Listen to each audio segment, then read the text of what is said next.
The book of Genesis chapter 14. At the time when Amraphel was king of Shinar, Arioch king of Eleaz, king of Elisar, Kedorlaomer king of Elam, and Tidal king of Goyim, these kings went to war against Bera, king of Sodom, Bersha, king of Gomorrah, Shinab, king of Admashimba, king of Zeboim, and the king of Bala, that is Zoar. All these latter kings joined forces in the valley of Siddim, that is, the Dead Sea Valley. For 12 years they had been subject to Kedorlaomer, but in the 13th year they rebelled. In the 14th year Kedorlaomer and the kings allied with him went out and defeated the Rephotzi in Ashtaroth, Karnaim the Zuzites in Ham, the Emites in Shaveh Kiriotam, and the Horites in the hill country of Seir, as far as El Paran, near the desert.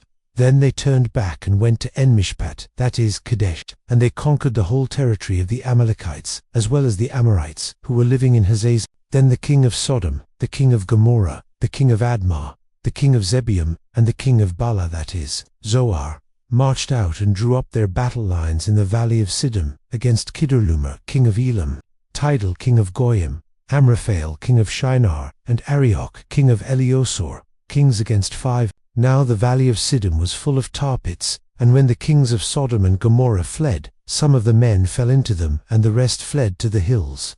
The 4 kings seized all the goods of Sodom and Gomorrah, and all their food. Then they went away. They also carried off Abram's nephew Lot and his possessions, since he was living in Sodom. A man who had escaped came and reported this to Abram the Hebrew.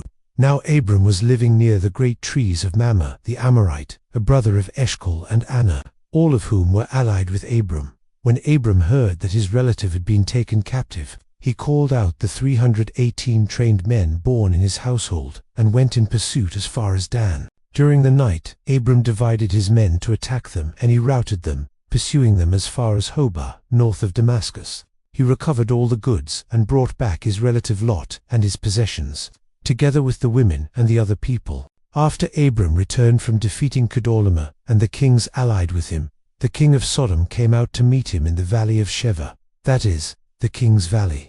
Then Melchizedek, king of Salem, brought out bread and wine.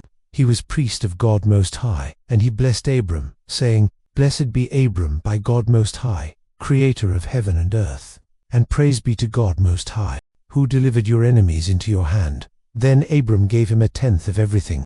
The king of Sodom said to Abram, "Give me the people, and keep the goods for yourself." But Abram said to the king of Sodom with raised hand, "I have sworn an oath to the Lord God Most High, creator of heaven and earth, that I will accept nothing belonging to you, not even a thread or the strap of a sandal, so that you will never be able to say, 'I made Abram rich.' I will accept nothing but what my men have eaten, and the share that belongs to the men who went with me to Anah, Eshcol, and Mamre. Let them have their share."